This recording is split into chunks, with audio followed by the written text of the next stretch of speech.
ನಮ್ಮ Sahyadri news channel ಅನ್ನು YouTube, Facebook ಹಾಗೂ ಇನ್ಸ್ಟಾಗ್ರಾಂನಲ್ಲಿ ನೋಡಿ.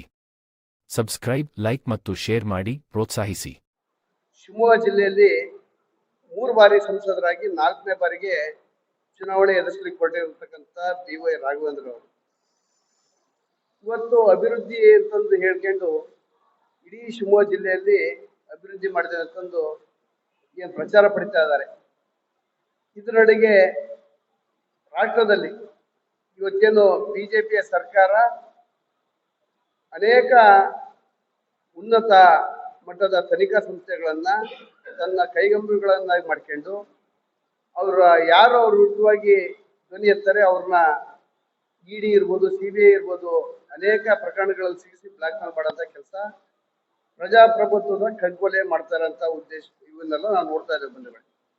ಅದೇ ರೀತಿ ಶಿವಮೊಗ್ಗ ಜಿಲ್ಲೆಯಲ್ಲಿ ಅತಿ ಹೆಚ್ಚು ನಮ್ಮ ರೈತಾಪಿ ವರ್ಗದ ಜನರಿಗೆ ಇರುವಂತ ಜನ ಇದು ಶಿವಮೊಗ್ಗ.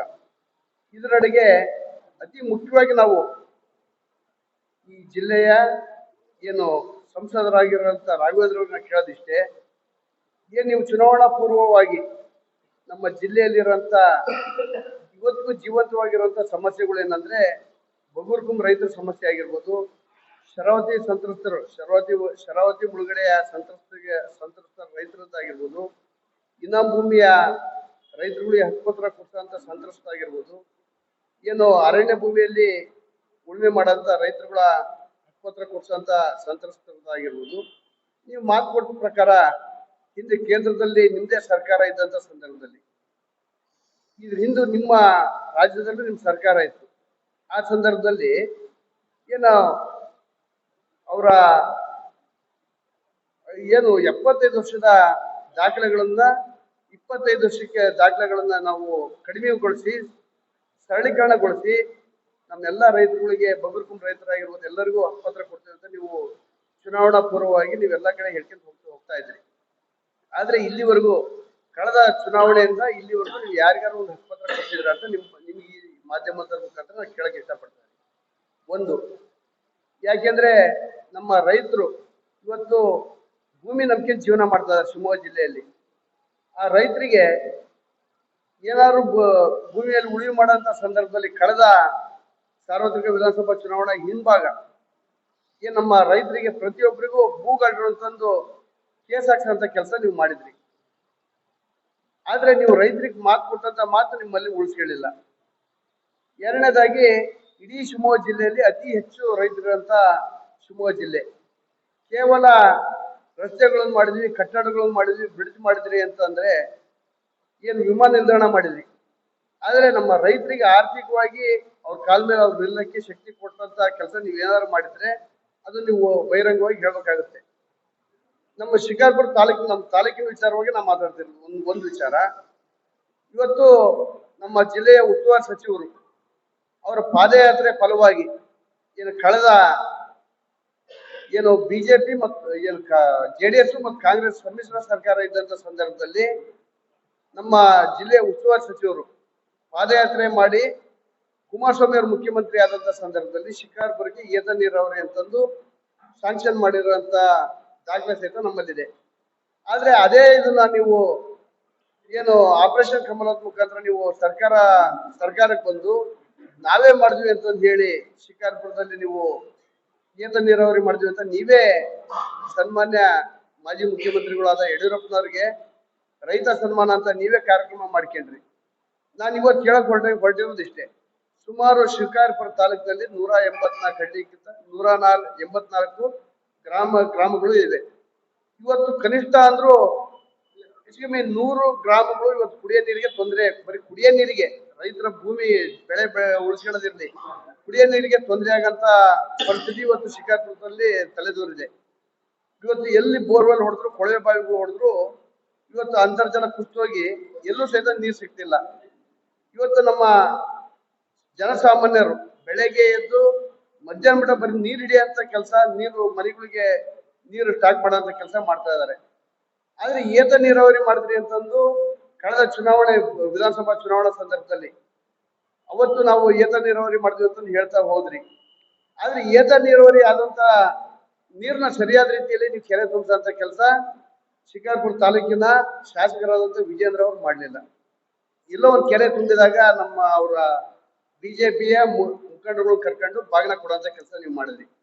ಸರಿಯಾದ ರೀತಿ ನೀವು ಶಾಸಕರಾಗಿ ನಿಮ್ಮ ಜವಾಬ್ದಾರಿ ತಗೊಂಡಿದ್ರೆ ಇವತ್ತು ಶಿಕಾರ್ಪುರದಲ್ಲಿ ಅಂತರ್ಜಲ ಇನ್ನೂ ಆದ್ರೂ ಜನಗಳಿಗೆ ಸ್ವಲ್ಪ ನೀರು ಸಿಗಂತ ಕೆಲಸ ಆಗ್ತಿತ್ತು.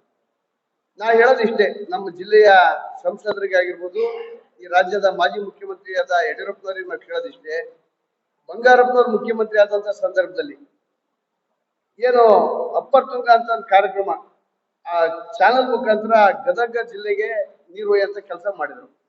ಆದ್ರೆ ಇದೇ ಶಿಕಾರ್ಪುರ ಶಿವಮೊಗ್ಗ ಏನು 50 ಕಿಲೋಮೀಟರ್ ವ್ಯತ್ಯಾಸದಲ್ಲಿದೆ.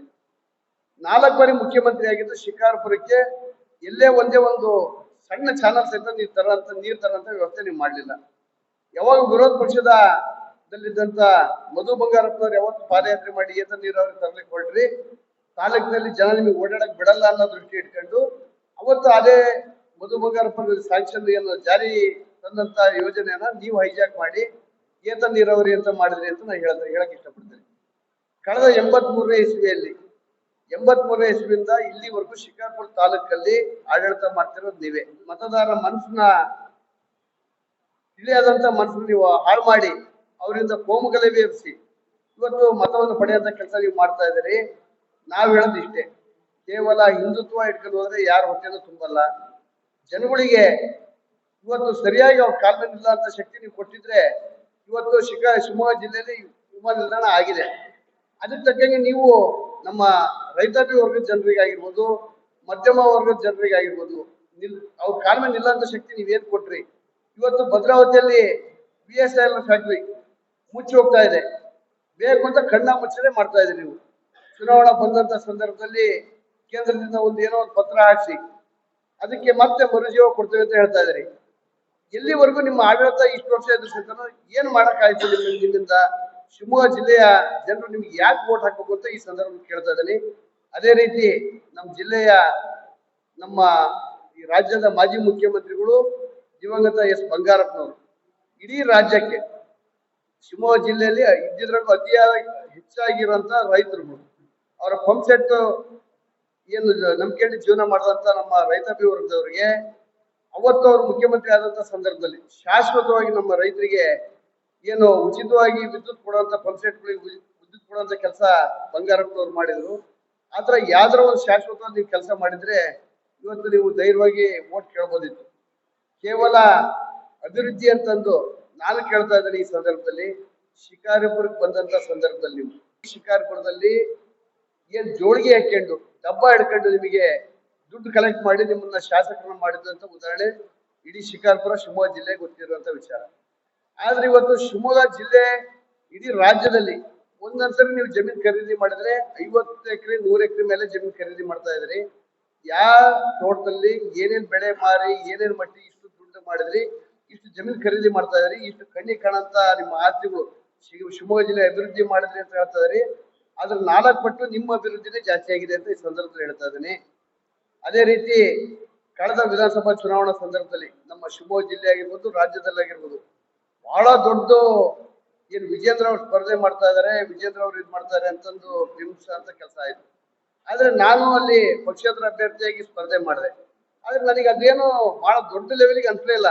ಇವ್ರೇನು ಅತಿರಥ ಮಾರಥರು ಏನು ಹಗಲು ರಾತ್ರಿ ನಿದ್ದೆ ಮಾಡ್ದಂಗೆ ಜನಗಳಿಗೆ ದುಡ್ಡು ಕೊಟ್ಟು ಅವ್ರು ಭ್ರಷ್ಟಾಚಾರ ಮಾಡಿದಂತ ದುಡ್ಡನ್ನ ಜನಗಳಿಗೆ ಕೊಡೋಂತ ಕೆಲಸ ಇವ್ರು ಮಾಡಿದ್ರು ಬಿಟ್ರೆ, ನಾವು ಏನ್ ಪಕ್ಷೇತರ ಅಭ್ಯರ್ಥಿಯಾಗಿ ಸ್ವಾಭಾವಿಕ ಆರಾಮಾಗಿ ಹೋಗಿ ನಾವು ಚುನಾವಣೆ ಮಾಡಿದ್ವಿ.